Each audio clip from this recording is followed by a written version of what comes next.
안녕하세요. 저는 몇 개월 전 결혼식을 올린 조금 나이가 많은 여성입니다. 조금 나이가 많다고 하니 얼마나 먹었나 궁금하시죠? 약간 부끄럽지만 새 나이를 하고 있네요. 아, 몇 개월 전 올린 결혼식은 재혼이 아니라 초혼입니다. 그래서 좀 더 부끄럽기도 하고요. 어떻게 이 늦은 나이에 운명의 상대를 만나서 결혼하게 되었는지 궁금하시죠? 그 이야기를 풀어보려고 이렇게 사연을 쓰기 시작했습니다. 제 이야기가 재미가 있을지는 모르겠지만 그래도 재미나게 들어주셨으면 좋겠네요. 그럼 이야기를 시작해 보겠습니다. 저는 어떻게든 성공하겠다는 일념 하나로 악착같이 대학을 졸업하고 취업 준비를 했습니다. 27살의 나이에 대기업 공채에 합격해서 무려 15년이라는 세월을 회사 일에만 매진하면서 살았네요. 그 15년 동안 몇 번이고 때려치고 싶다는 욕구가 솟아오를 정도로 힘들고 치사했지만 능력만큼은 출중했기에 승진 또한 빨랐습니다. 동기들 중에 대부분은 결혼하고 그만두고 육아휴직 중에 그만두고 하는 일이 많았거든요. 저는 결혼도 안 했고 당연히 육아휴직도 쓰질 않았으니 그만큼 빠르게 승진이 가능했죠. 거기다가 운도 좀 따랐던 것 같은 게 하는 프로젝트들마다 성과가 꽤 좋았습니다. 자연스럽게 차기 팀장 자리는 제 몫이 될 거다 할 정도로 회사에서 인정받고 있었고요. 그러다 결국 팀장 자리까지 제가 차지하게 되었습니다. 다른 팀들은 전부 남자 팀장인데 저희 팀만 딱 불구의 여자 팀장으로 인정을 받았어요. 다른 동기들은 아직도 과장에 지방 전출에 전전긍긍하는 사람들도 많았고요. 능력을 인정받으니까 얼마나 회사 일이 재밌던지 팀장을 달고 난 이후부터는 눈뜰 사이도 없이 일에만 매달렸습니다. 휴가는 늘 항상 해외로 나가 즐기면서요. 근데 친구들도 하나둘 결혼하고 애도 키우고 하다 보니 점점 저랑 놀아줄 사람이 없더라고요. 유일한 노처녀로 자리를 잡고 나니까 휴가도 혼자 가는 일이 많아지고 주말에 같이 술 먹고 스트레스 풀어줄 친구가 하나 없더라고요. 그렇다고 팀원들 보고 주말까지 같이 놀자고 하는 나쁜 상사는 아니었고요. 나이 40이 넘어가니까 정말 하루하루가 재미없는 일뿐이었어요. 쳇바퀴처럼 돌아가는 회사 일에 짜여 맞춰진 제 일상이 지루했습니다. 새로운 자극이 필요하다고 생각이 들어서 운동도 해보고 그림도 그려보고 취미 생활을 찾아 나섰어요. 그런데 그것도 다 나이가 걸리더라고요. 젊고 화려한 사람들 가운데에 폭삭 늙은 40대가 끼려니 눈치도 좀 보이고 그렇다고 집에만 있자니 좀이 쑤셔서 못 살겠고 그즘 시집 못 간 노처녀라고 집에서나 밖에서나 엄청나게 구박을 받았어요. 저희 팀 실적이 좋아지면 옆 팀에서 셈이라도 나는지 팀원들에게 노처녀 상사 밑에서 고생하니까 그 정도 성적이 나오는 거라며 제 능력을 깎아내리기도 하고요. 명절만 되면 삼촌들이고 고모들이고 저를 물어뜯지 못해서 안달이 난 사람처럼 굴었고요. 명절에 회사 일 핑계대고 피하는 것도 한두 번이지 회사 일 뭐 저 혼자 하나요? 매번 출근한다고 거짓말을 하기도 어렵고 어쩌다 설에 한번 집에 있었더니 난리도 그런 난리가 없더군요. 저희 아버지께서 장남이시거든요. 뼈대 있는 집안인의 뭐네 하면서 장남이 굳은 일 다 하고 제사 다 가져간 그런 집안 있잖아요. 우리 엄마가 참 많이 고생하셨죠. 아무튼 설에 저희 집으로 모든 친척들이 다 모인 거예요. 안 그래도 우리 고모들이 저를 벼르고 있었는지 어쨌는지 저를 보자마자 시집은 언제 가냐고 바로 공격을 하시더라고요. 일에 미쳐 사니까 남자가 없는 거 아니겠냐고 잔소리를. 우리 엄마도 저한테 그런 소리를 안 하는데 왜 고모들이 저한테 그러는지 이해가 안 갈 뿐이었습니다. 저보고 뭐라는 줄 알아요? 대기업 팀장식이나 달고 있으면서 얼굴 꼬라지가 그게 뭐냐요. 보톡스나 필러 같은 거 하나 안 맞냐면서 관리를 좀 하라고. 그러다가 젊은 애들한테 치여서 정말 평생 혼자 살아야 된다고 이제 주제 파악을 좀 하라는 거예요. 더 늙으면 애를 낳고 싶어도 못 낳는다. 입만 열면 잔소리를 해대는데 내가 왜 설에 출근을 안 했을까 엄청나게 후회했죠. 거기다가 제가 고모가 셋이나 있거든요. 근데 그 집 아들들이 죄다 하나같이 실패작이나 다름없어요. 하나는 식당 하다가 말아먹은 이후로 빚만 잔뜩이라 일용직 노동자로 살고 있다고 하고, 하나는 툭하면 회사를 때려쳐서 사회생활한 지 꽤 됐는데도 만년 대리. 그것도 중소기업 전전긍긍하면서 그 나이에 대리로 숙이고 산다고 엄청 불쌍한 놈 취급을 해대는데 솔직히 한심하죠. 마지막 하나는 그냥 취업도 포기하고 PC방에서 먹고 놀고 자고 하는 백수나 다름없고요. 그러니 대기업에 팀장직 달고 있는 제가 얼마나 눈꼴 시렵겠어요? 그것도 지들은 다 아들인데 저는 딸이잖아요. 남아 선호 사상이 짙게 깔린 이 집 구석의 유일한 딸. 근데 하필이면 제일 성공한 게 그 딸이라니. 하지만 저라고 가만히 있었던 건 아니죠.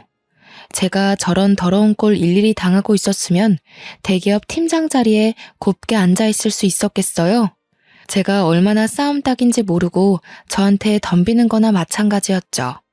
하도 시집가라 난리를 치길래 저도 똑같이 해줬어요. 사촌들은 돈이 없어서 장가를 못 가나? 아님 직업이 없어서 장가를 못 가나? 고모들이 눈에 쌍심지를 켜고 저를 째려보는 게 느껴졌습니다. 저희 엄마가 저를 말리려고 슬쩍 다가왔지만 아예 모른 척하고 속을 더 뒤집어 놨어요. 걔네들은 왜 그러고 산대요? 첫째 사촌은 심지어 이혼도 당했다면서요? 식당 말아먹어서 쫓겨났다던데 진짜야 고모? 첫째 고모가 거품고 쓰러지려는데 둘째랑 막내 고모가 저한테 너무한 거 아니냐고 막 그러더라고요. 고모 새끼리 똘똘 뭉쳐가지고 아주 저를 잡아먹으려고 드는데 그 꼴도 너무 웃긴 거 있죠? 저한테 싸가지가 없어서 어쩌냐 하길래 저도 알아요 하고 그냥 한 귀로 듣고 한 귀로 흘렸습니다. 점점 분위기가 험악해지자 아빠가 저보고 다음부터는 제사며 명절이며 그냥 밖에 나가 있으라고 한숨 푹 쉬시대요. 제가 하는 말이 솔직히 틀린 말은 아니니까 저한테 뭐라고 하진 못하고 그냥 피해 있어달라 뭐 이런 거겠죠. 저야 잘된 일이니까 알겠다고 했어요. 그날 제 뒤통수에 대고 거의 저주를 퍼붓는 고모들을 뒤로하고 밖으로 나와 커피만 진탕 마시다가 집으로 돌아갔네요. 고모들 다 갔으니까 저녁 먹으러 들어오라는 엄마의 말에 신이 나서 집에 갔는데 약간 분위기가 요상한 거예요. 머릿속에서 사이렌 소리가 들리는 것 같고 아빠랑 엄마의 표정도 비장하고 이거 이대로 쫓겨나는 건가 싶어서 슬그머니 눈치를 보고 있는데 저한테 갑자기 선 볼 생각 없냐고 묻더라고요. 선이라니 너무 소름 돋고 싫었어요. 제가 몸을 부르르 떨면서 진절머리를 치니까 부모님이 결단을 내린 듯 저한테 일방적으로 통보를 하셨습니다. 저는 그날 이후로 필사적으로 도망을 다녔어요. 이야기를 대충 짜맞춰 보니 막내 고모가 제 선자리를 주선했던 거더라고요. 아니, 자기 아들이 PC방이나 돌아다니는 백수인데 저한테 선자리를 주선했음 얼마나 좋은 사람을 주선했겠어요? 제 인생 망하기만을 기도하는 사람 중 하나인데 절대로 응답할 수 없었죠. 하지만 엄마 아빠는 이미 막내 고모한테 넘어간 거나 다름없었어요. 저보다 2살 연상인 남잔데 자기 앞가림 잘하는 사람이라고 침 튀기게 설명했나 보더라고요. 당연히 제 의사와는 상관없이 선자리를 마련하기로 약속을 했다고. 진짜 제 인생에는 왜 이렇게 가시밭길이 넘쳐나는 건지. 제 인생 제가 알아서 살게 내버려두면 안 되는 걸까요? 미루고 미뤘는데 어느 날 밥이나 함께 하자며 부모님이 저를 불렀고 어쩔 수 없이 한정식 집에서 부모님을 기다렸습니다. 하지만 그 자리에 나온 건 부모님이 아니라 웬 남자였어요. 저는 직감했죠. 이 남자가 막내 고모가 주선한다던 그 남자구나. 그 자리에서 박차고 일어날 수도 없고 어쩔 수 없이 밥이나 한 끼 든든히 먹으러 나온 거다. 주문을 외우며 자리에 앉았습니다. 어차피 공짜 밥일 텐데 평소에 못 먹는 거 실컷 먹자는 느낌으로 말이죠. 근데 이 남자 밥 먹는 매너가 참 좋더라고요. 직업도 의사라던데 그래서 그런지 손이 참 예쁘게 생긴 사람이었어요. 어디 의사인지 궁금해서 슬쩍 물어보니 성형외과 의사래요. 돈도 많이 벌 것 같고 원래 성형외과 의사들이 진짜 부자라면서요. 제가 농담으로 보톡스나 한번 공짜로 놔달라고 했어요. 우리 고모들이 그렇게 울부짖던 보톡스 필러 공짜로 맞을 수 있으면 한 번쯤 해보고 싶긴 했거든요. 근데 저한테 웃으면서 그럴 필요 없겠는데요? 하더라고요. 입에 발린 말도 할 줄 알고 자리가 생각 외로 화기애애했습니다. 요즘은 젓가락질 잘하는 사람 찾기가 힘든데 아주 정석으로 젓가락질을 하더라고요. 콩조림 하나 잡는데 삐끗하는 거 없이 아주 가지런히 잘 잡고요. 마음에 들긴 했는데 이대로 만나면 고모가 원하는 대로 해주는 것 같아서 대충 명함만 교환하고 나왔어요. 성형외과 원장이라고 써있긴 했는데 본인 이름 걸고 운영하는 건 아니고 페이닥터라고 하더라고요. 그렇게 배불리 먹고 집에 오니 피곤함이 막 몰려오대요. 그래서 아무 생각 없이 푹 잤습니다. 다음날 아침 출근길에 휴대폰을 보니 남자에게 연락이 와 있었어요. 모르는 번호였지만 직감했죠. 어제 선본 남자가 나한테 연락을 했구나 싶어서 전화를 했더니 이번 주에 바쁘냐고 밥 한 번 더 먹고 싶다고 했어요. 뭐 같이 밥 먹던 게 나쁘지 않았으니까 좋다고 했어요. 두 번째 만남도 꽤 괜찮았어요. 양식을 먹는데 스테이크 써는 소리도 요란스럽지 않고 대화도 아주 잘 이어가는데 이 남자는 왜 여태 결혼을 못한 거지? 하는 생각이 들었습니다. 뭐 저처럼 안 했다고 우길 수도 있지만 보통 성형외과 의사들은 빨리 결혼하지 않나? 하는 생각이 들었어요. 각설하고 그렇게 두어 번 더 만나고 밥이 아니라 영화를 보고 싶다고 해서 영화도 보고 주말에 근교 드라이브를 가자고 하길래 드라이브도 다녀오고 그러다 보니 자연스럽게 매주 데이트를 하게 되더라고요. 당연히 그 소식이 우리 고모 귀에 들어갔고 고모를 호들갑을 떨면서 우리 부모님한테 시집 보낼 수 있게 된 거 다 자기 덕이라고 으스댔대요. 틀린 말은 아니니까 그러려니 하고 넘어가긴 했는데 제가 별말 없으니까 진짜 결혼하는 거 맞냐고 갑자기 상견례를 하자는 거예요. 저는 아직 그럴 단계가 아니다 말했는데 남자 쪽 집안도 똑같은 생각이었는지 상견례 하자고 허구한 날 들들 볶는다더라고요.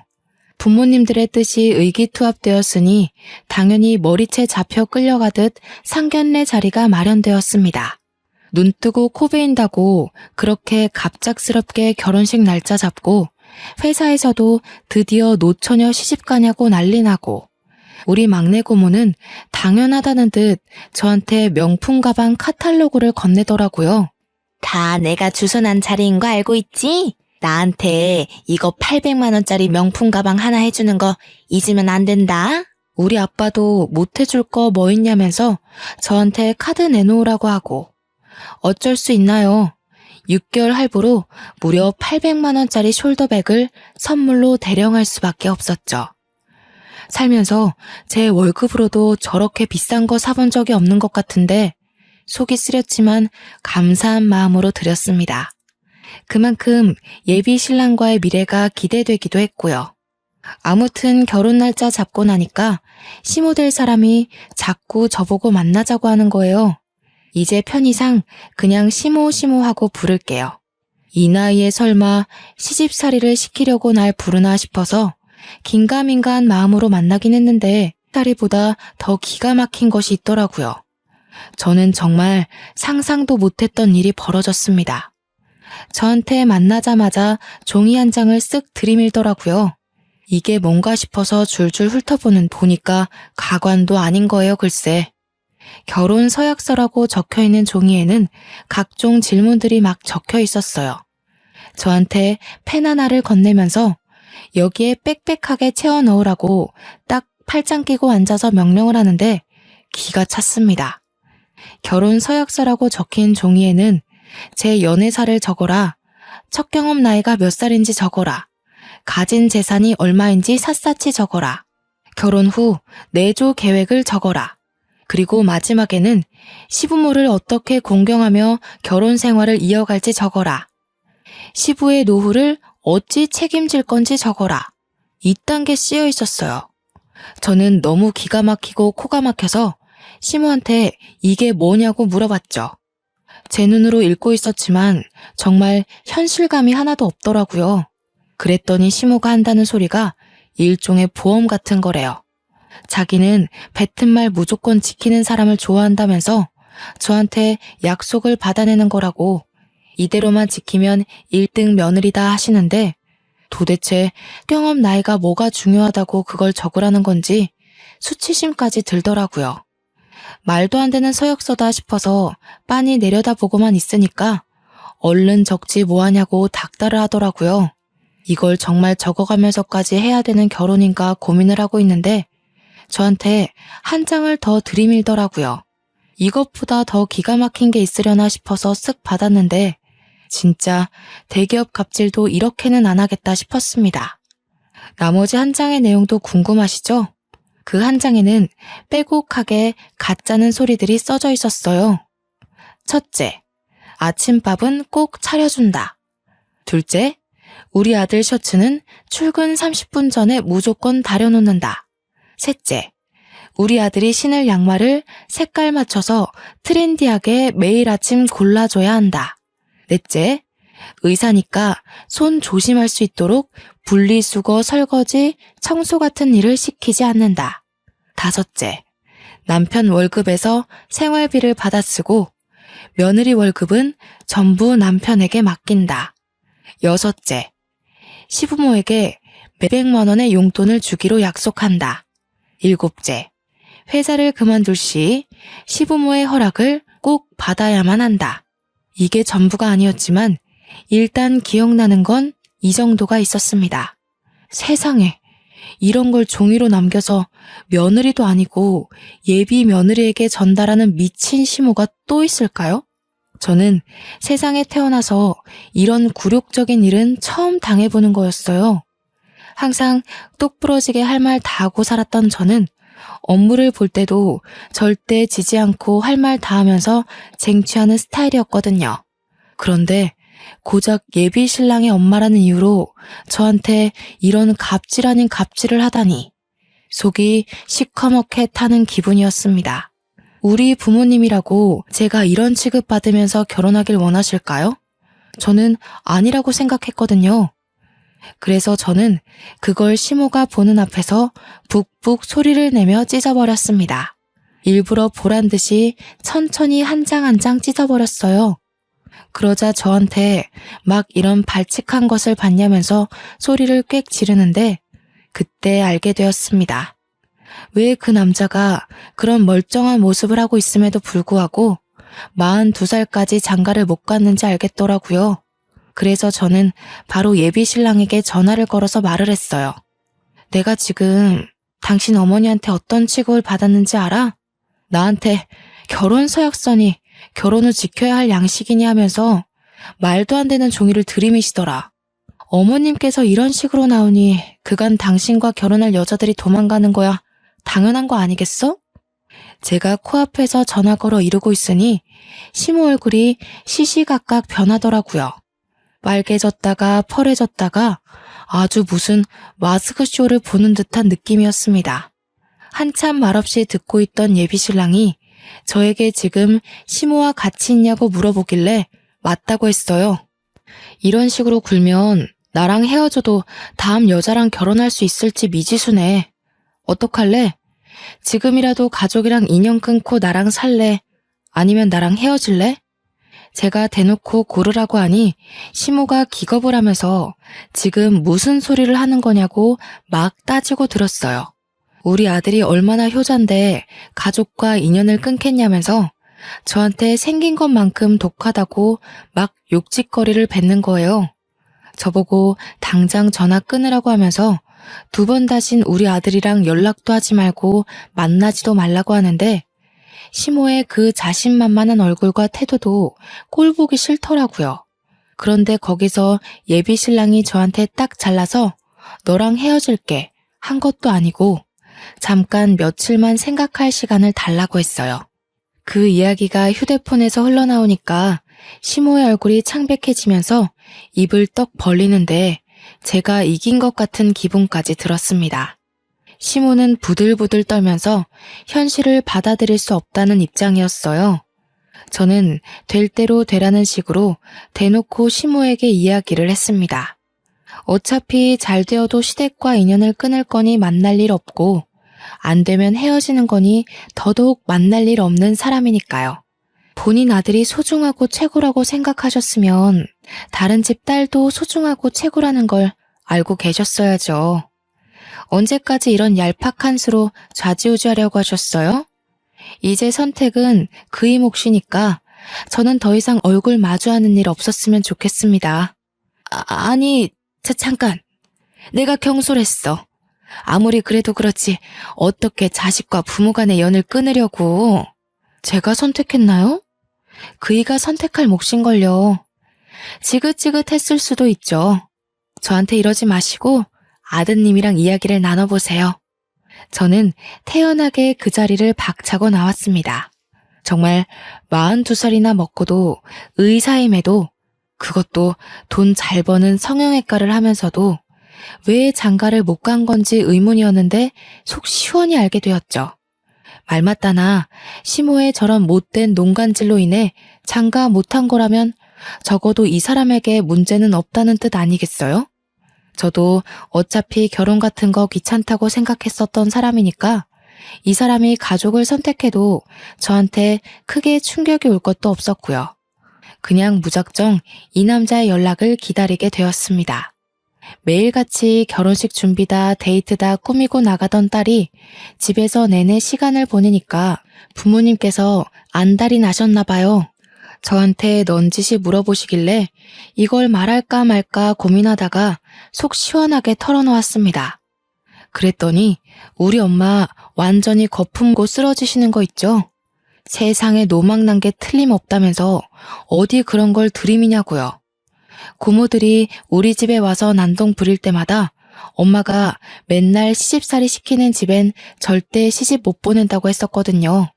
저한테 똑부러지게 아주 잘했다고 칭찬을 입에 침이 마르게 하셨어요. 제가 생각해도 좀 똑부러지는 처사였다고 생각하고요. 집에서도 제 편을 들어주니 마음이 든든해지더라고요. 이제 남은 건 예비 신랑이 어떤 결정을 내리느냐 그거에 달린 거였죠. 저는 먼저 연락하지 않고 재촉하지 않고 끈질기게 기다리고 인내했습니다. 딱 5일 뒤에 저희 집으로 찾아왔더라고요. 부모님께서도 일단 찝찝하지만 안으로 들이라 하셔서 집에 들어와 허심탄회하게 이야기를 나눴습니다. 제가 그동안 생각이 많이 짧았습니다. 어머니께서 그런 작업을 뒤에서 하고 계신지도 모르고 헤어짐을 늘 받아들여야만 했어요. 이제는 그렇게 해선 안 된다는 생각이 들었습니다. 천륜을 끊어내는 못된 놈이라고 욕하셔도 제가 이 여자만큼은 놓치면 안 된다는 생각이 들었습니다. 인연 끊고 오겠습니다. 그러니 결혼 허락해 주셨으면 좋겠습니다. 감정이 격해지지도 않고 조근조근 자기 할 말 다 하는 이 남자를 어찌 사랑하지 않을 수 있을까 하는 생각이 들었습니다. 우리 부모님께서도 그 진심이 느껴지신 건지 예비 신랑에게 부모님의 몫까지 장인 장모가 채워주겠다고 약속을 하셨습니다. 예비 신랑은 며칠 밤을 잠 못 자고 고민했다고 했어요. 그래서인지 안색도 푸석하고 마음이 참 안타깝고 슬프더라고요. 저는 고민 끝에 저에게 와줘서 너무 고맙다고 앞으로 우리 둘이 행복하게 살자고 약속을 했습니다. 결혼식도 간소하게 정말 부를 사람들만 불러서 우리끼리 진행하기로 약속했고요. 이리저리 뿌린 데가 많다며 아빠는 조금 난색을 표하셨지만 우리 둘의 결정에 토달지 말라고 제가 강력하게 이야기했습니다. 이인은 가족까지 버리고 온 마당에 자기 손님 챙겨서 어떻게 결혼하냐고 따졌더니 아빠도 그냥 알겠다고 마시더라고요. 앞으로 이런 일 없게 하겠다고 서로 단단히 약속을 걸고 그날은 우리 집에서 거하게 술도 마시고 밥도 먹었습니다. 예비 신랑과 저는 앞으로 행복하게만 지내자고 했어요. 그런데 문제는 여기서 또 한 번 터지게 되었습니다.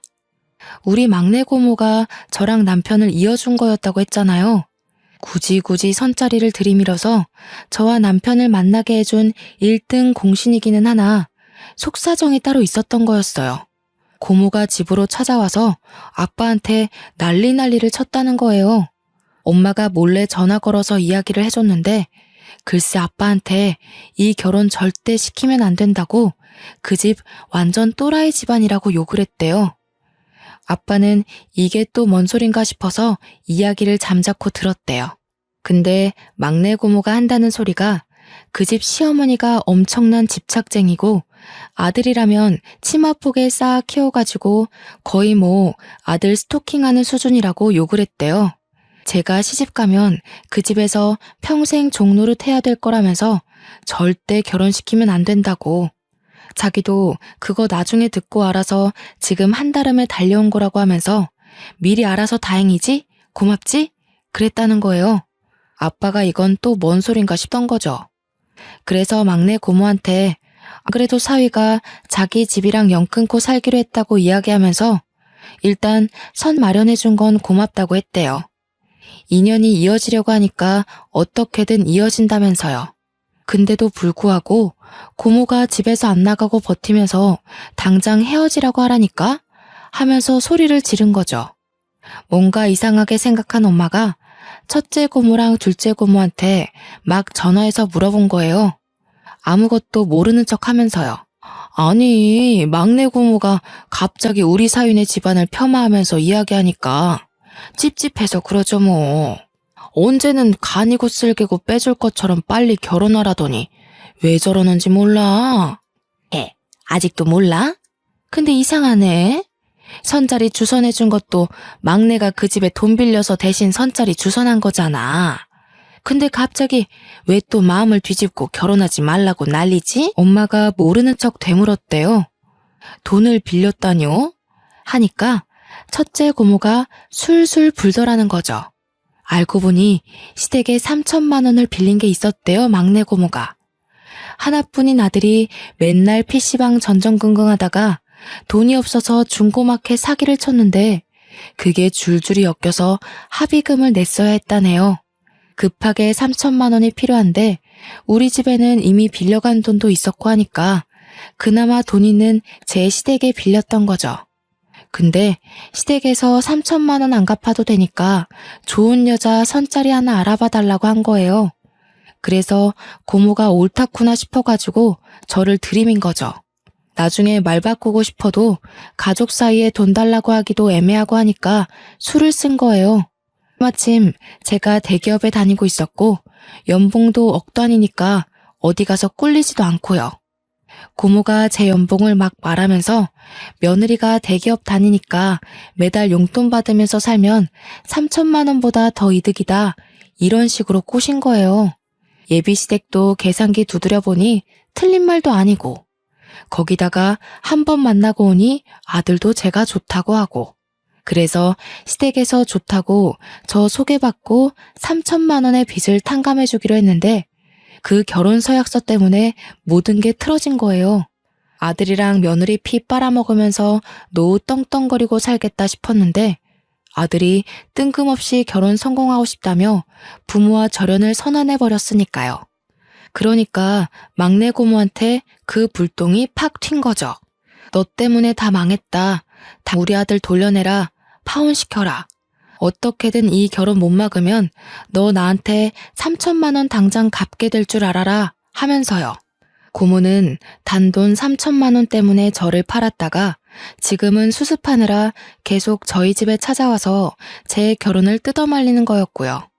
사건의 전말을 알게 된 부모님께서는 800만 원짜리 가방 괜히 사줬다면서 당장 그거부터 찾아오자고 하셨습니다.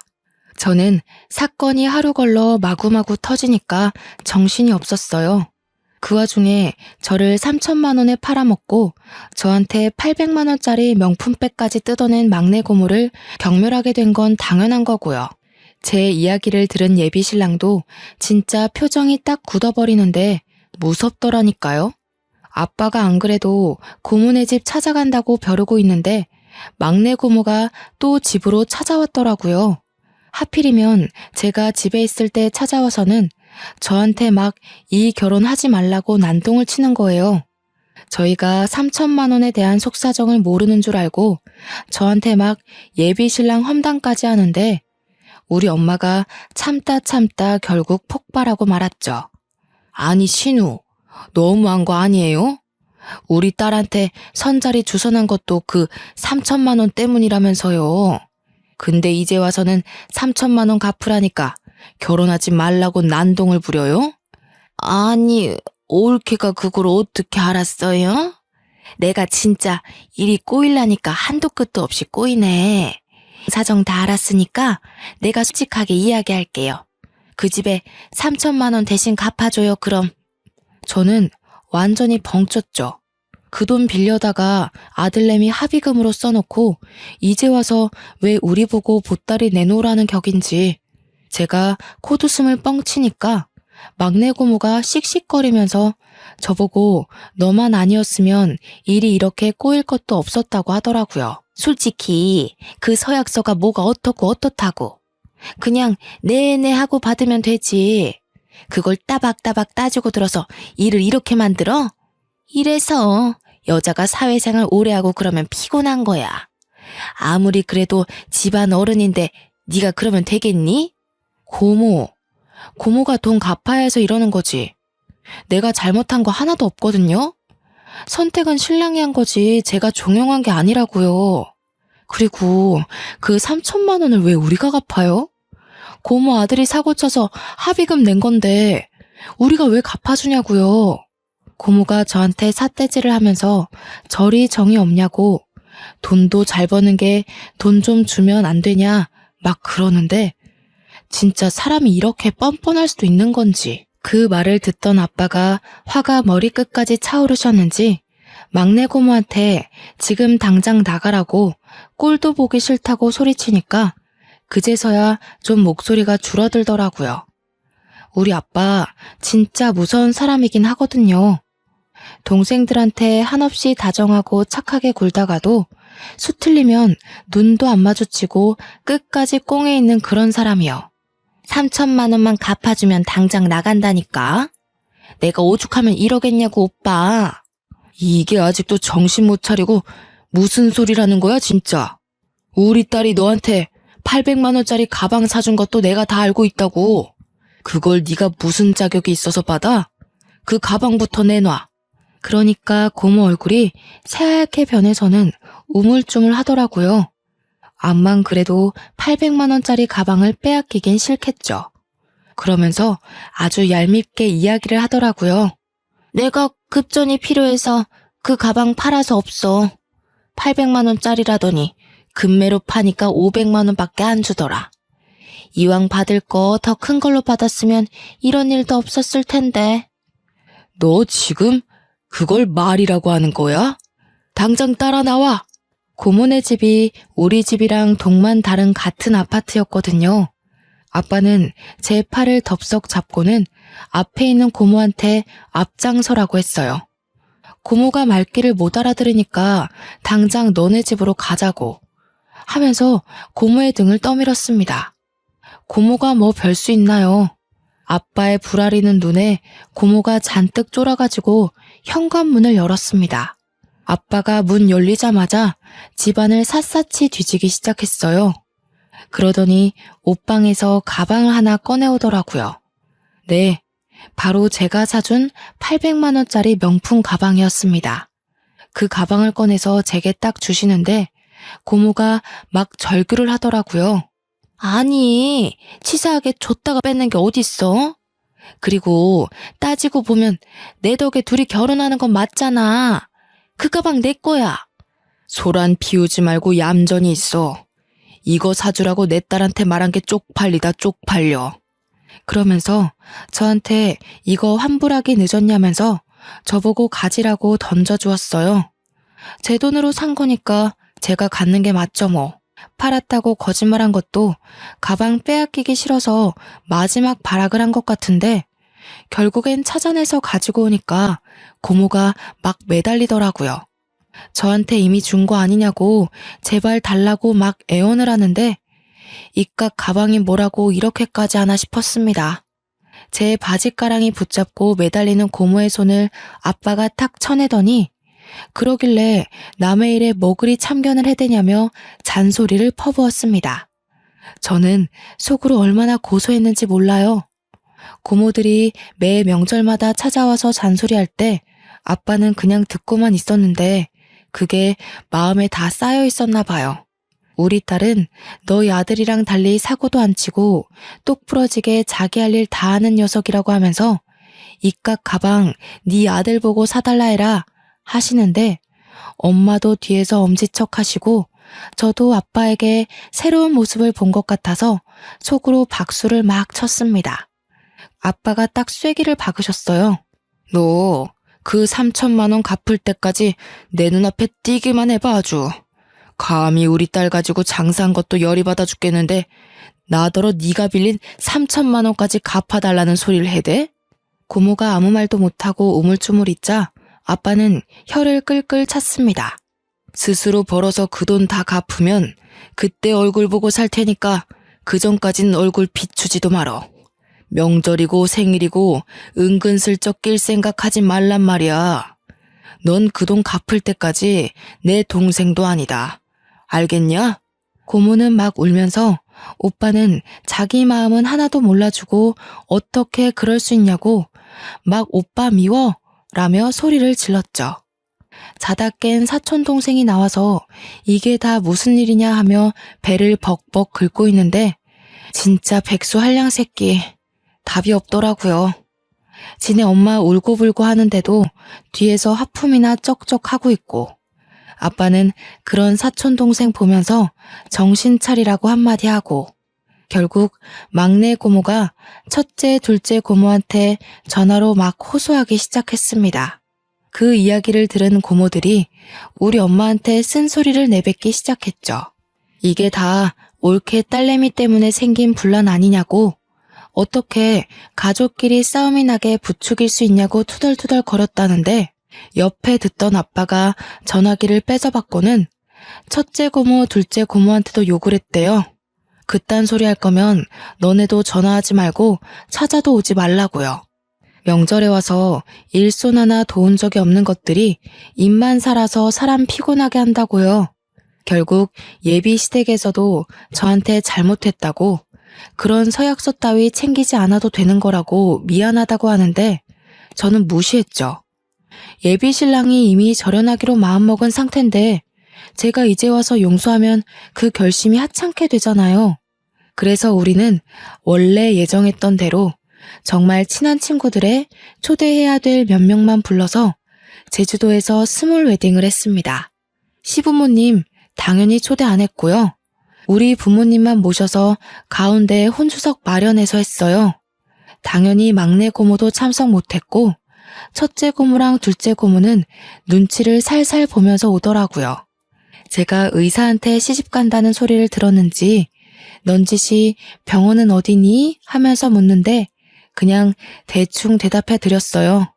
나중에 그렇게 애타게 찾던 보톡스 한번 공짜로 놔드린다고 하니 좋아하시더라고요. 결혼하고 한 3개월 지나니까 은근슬쩍 고모들 통해서 막내 고모가 우리 신혼집 궁금해하시고 어떻게 사냐고 물어본다고 하더라고요. 첫째 고모가 우리 엄마 편에 찰싹 붙어선 걔는 아직도 정신 못 차리고 왜 그런다니 하길래 진이 빠진 저희 엄마는 그냥 그러게요 하면서 대꾸해주고 말았다고요. 아빠는 고모들한테 신신당부를 했네요. 절대 막내한테는 입 뻥끗도 하지 말라고 말이죠. 어디 사는지 아는 순간 너네부터 인연 끊길 줄 알아라 협박도 하시고요. 덕분에 저희는 아직도 시댁의 간섭 없이 잘 살고 있습니다. 어떻게든 기회 잡아서 저희와 다시 인연을 이어가고 싶어 하시는 것 같은데 떠난 버스는 돌아오지 않는 법이죠. 남편도 이번에 성형외과를 작게 개업했어요. 쌍꺼풀 수술에는 자신 있다던 남편 실력이 진짜 좋은지 혼자서 운영하는 성형외과인데도 예약이 계속 들어오네요. 벌써 남편과 행복하게 지낸 지 1년이 다 되어 가요. 생각보다 시간이 정말 빠르더라고요. 깨를 볶다 보니 1년이란 시간이 지났고 저희는 슬슬 2세도 준비해 보려고 합니다. 물론 나이가 조금 있어서 난임 클리닉을 다녀야 할 것 같지만 그래도 충분히 가능성이 있다고 하니까 포기하면 안 되겠죠? 시험관 시술이 많이 아프다고 해서 걱정도 조금 들지만 용기를 가지고 시도해 보려고 합니다. 그때 제가 만약 서약서를 찢어버리지 않았다면 지금 같은 행복은 없었겠죠? 저를 믿고 저를 선택해준 남편에게 다시 한번 고마움을 느껴요. 헌신도 제 짝이 있다고. 제 짝은 지금 남편이 틀림없는 것 같습니다. 막내 고모의 주선 덕분에 얻은 짝꿍이지만 그 부분은 틀림없이 제가 고마워해야 하는 거 맞겠죠? 물론 지금 당장엔 고마움을 이야기할 마음은 없고요. 우리 막내 고모가 저한테 퍼부었던 잔소리를 생각하면 아직 좀 더 당해도 될 것 같습니다. 제가 속이 좁다고 느껴지실지 모르겠지만 근래에 얼마나 사이다를 먹은 것 같은 느낌인지 첫째 고모, 둘째 고모도 우리 엄마한테 설설 기는 걸 보면 아주 속이 시원해요. 여러분도 본인의 짝과 행복하신가요? 틀림없이 행복하실 거라고 생각할게요. 추운 날씨에 짝꿍 옆구리 꼭 붙잡고 행복한 하루를 보내시기 바라겠습니다. 연말인데 부부 동반으로 즐겁게 보내시고 솔로라면 빛이 나는 솔로 생활을 즐겨보세요. 제 이야기는 여기까지입니다. 들어주셔서 정말 감사합니다.